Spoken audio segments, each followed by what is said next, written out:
Medieval laborers were surprisingly strong, and when you look at what they were actually eating and how they were moving every single day, it stops being surprising pretty fast. Today, we're going to break down exactly why medieval laborers built the kind of functional, full-body strength that most modern people never come close to, and what that means for how we should be thinking about food and training right now. I've spent a lot of time digging into the intersection of historical food, human labor, and physical performance, and the medieval period is one of the most interesting case studies out there, because these were ordinary people, not warriors or athletes, who were producing extraordinary physical output day after day for their entire lives. This is coming from someone who has spent 30 years training real people through LIOI systems and studying how food drives physical results. If you're finding this interesting already, drop a like on this video. It genuinely helps more people find this content. And let's dive into it right now. Daily physical output, the work itself. Alright, first up, and this is the foundation everything else sits on, is the sheer volume of physical work that medieval laborers were doing every single day. We're talking about something in the range of 8 to 12 hours of active physical labor on most days. Harvesting, hauling stone, digging, carrying water, chopping wood, working iron. Not a workout, not a training session. Their entire existence was physical output from before sunrise to after dark. And I know what you're thinking. Okay, that's just exhausting. That's not the same as being strong. But here's the thing. That kind of sustained, load-bearing, full-body output over years and years builds a completely different kind of physical capacity than a 45-minute gym session 3 times a week. We're talking about functional strength baked into every movement pattern every single day. Skeletal analysis of medieval remains has shown bone density and muscle attachment markers that researchers describe as comparable to modern elite athletes, not weekend warriors, elite athletes in people who were just doing their jobs. So that's the baseline. The food they ate had to support that output, and it did, in some really specific ways. Whole animal eating, nose to tail, played a crucial role in nutrition strategy, and there's a direct connection between this practice and why medieval peasants and laborers were as physically resilient as they were. Medieval people couldn't afford to waste food. When a pig was slaughtered, they used every single part. Organs, blood, fat, bones, feet, and offal all became part of daily meals. This was not a philosophy. It was a simple economic necessity. The surprising outcome was incredible nutrition. Organ meats like liver, heart, and kidney are loaded with micronutrients. Liver, for example, supplies more bioavailable vitamin A, B12, iron, zinc, and copper per ounce than almost any other food people can eat. These micronutrients serve real, important functions. Iron delivers oxygen to working muscles. Zinc is essential for testosterone production and immune strength. Vitamin B12 keeps the nervous system operating properly, especially when it's under sustained physical stress from daily labor. Collagen is the structural protein that binds joints and keeps tendons and ligaments working. For people laboring more than 10 hours every day, this connective tissue support wasn't optional. It was the difference between staying strong for decades and breaking down. Today, many replace these foods with multivitamins and protein shakes, but the medieval approach offered complete, bioavailable nutrition from the entire animal, providing what people truly need, not just synthetic or partial replacements. These two approaches are not the same. All right, the third one is bread. And before you click away, stay with me, because medieval bread is almost nothing like what we call bread right now. The primary grain food for most medieval laborers was a dense, dark, heavily fermented loaf, often made from rye or a mix of grains. This bread went through a long, slow fermentation process before baking. This is the ancestor of what we now call sourdough, and that fermentation step changes the nutritional profile of the grain significantly. What fermentation does is break down phytic acid, an anti-nutrient in grains that binds minerals and blocks their absorption. It also partially pre-digests the starches, lowers the glycemic response, and increases the bioavailability of the B vitamins and minerals in the grain. The result is a carbohydrate source that releases energy slowly, supports gut health, and actually delivers the minerals it contains. Compare that to modern commercial white bread, which is made from refined flour with most of the bran and germs stripped out. Modern white bread is leavened with fast-acting yeast in under 2 hours and delivers a blood sugar spike followed by a crash. These are not the same food. The name is the same. The function is not. For people doing sustained physical labor all day, slow-burning fermented grain was foundational caloric fuel. That distinction matters a lot. And if you're finding value in this so far, hit that like button. It really does help this channel reach more people. And drop a comment below. What's one thing from medieval food culture you'd actually want to bring back? I read every comment, and if enough people are asking about the same thing, I'll make a dedicated video on it. Now, this video would not be complete without talking about pottage, because this is probably the least glamorous food on this list, and one of the most important. Pottage was essentially a thick stew that formed the daily meal for a huge portion of the medieval laboring population. The base was usually whatever legumes were available: peas, beans, lentils, simmered for a long time with vegetables, herbs, and sometimes small amounts of meat or fat. It was eaten for breakfast, lunch, and dinner on many days.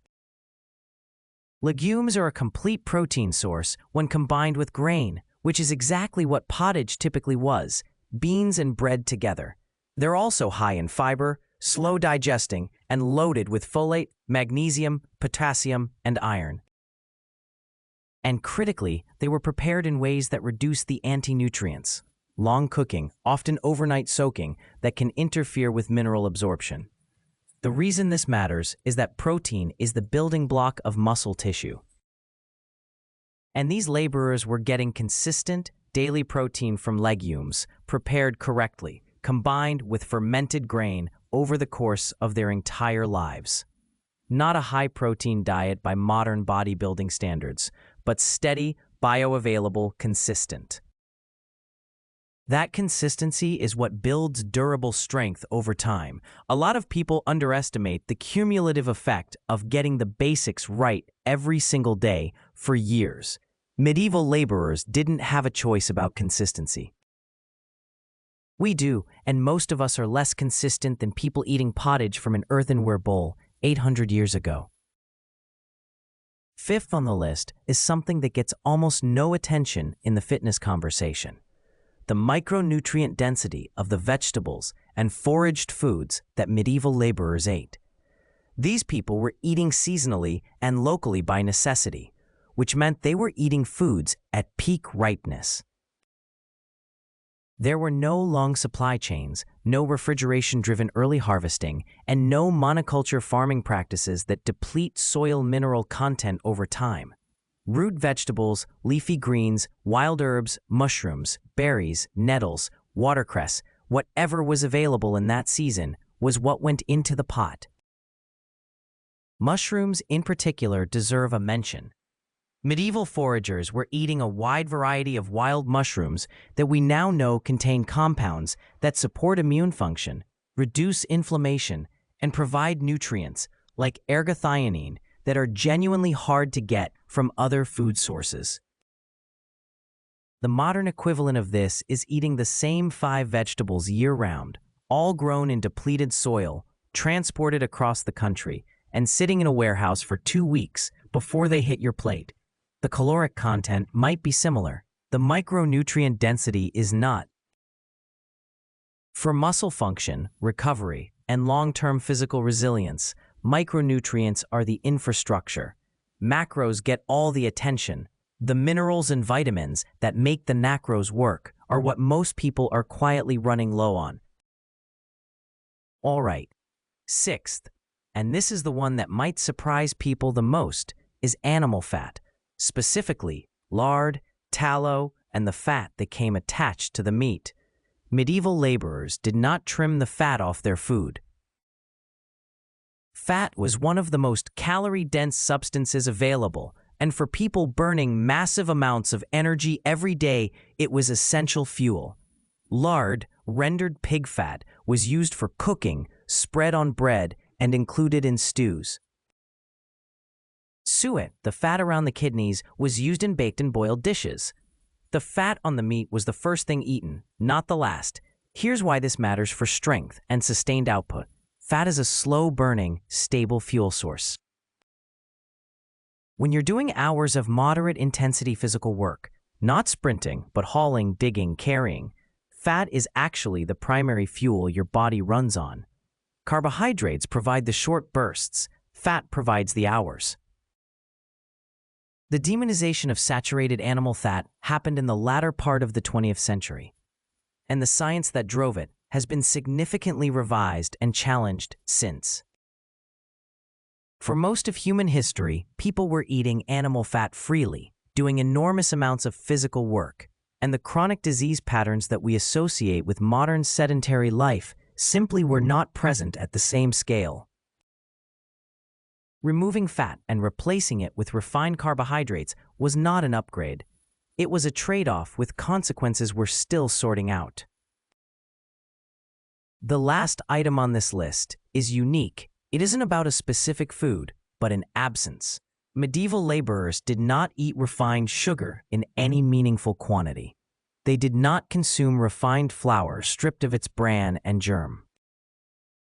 They did not eat seed oils, processed snack foods, artificial additives, or anything that came out of an industrial food system, because none of those things existed for them during that period.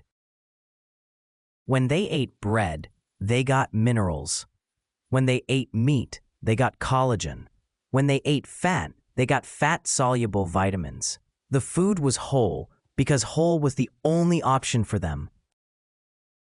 The modern food environment is the opposite. A significant percentage of the average diet now comes from ultra-processed products that have been engineered to be hyper-palatable, have had most of their nutritional value stripped out in processing, and are then partially fortified back with synthetic versions of nutrients that were removed. That is a fundamentally different relationship with food than anything in human history before the last century. The medieval laborer was strong partly because of what they ate, and partly because of what they never had access to. That second part is something we have to choose now because the default has flipped completely. So let's bring this together. Why were medieval laborers surprisingly strong? Because they moved constantly, ate whole food from nose to tail, fueled themselves with fermented grains and slow-burning fat, got consistent protein from legumes and the entire animal, and never once touched a product that had been engineered to make them eat more than they needed. That's it. That's the whole answer. No supplements, no periodization program, no gym, just daily physical output supported by food that was as complete and nutrient-dense as it could possibly be given what was available. Now, we have access to knowledge they didn't have. We have the ability to train smarter, recover better, and be even more intentional about what we eat. The question is whether we're actually using that advantage or whether we're just eating worse than a 12th century peasant and wondering why we feel tired all the time. If you want to check out more on how historical food practices connect to modern training, make sure to subscribe to the channel as we have more to come. And if you haven't already, head to www.lioi.com and look into the LIOI method. The link is in the description below. I'll see you in the next one.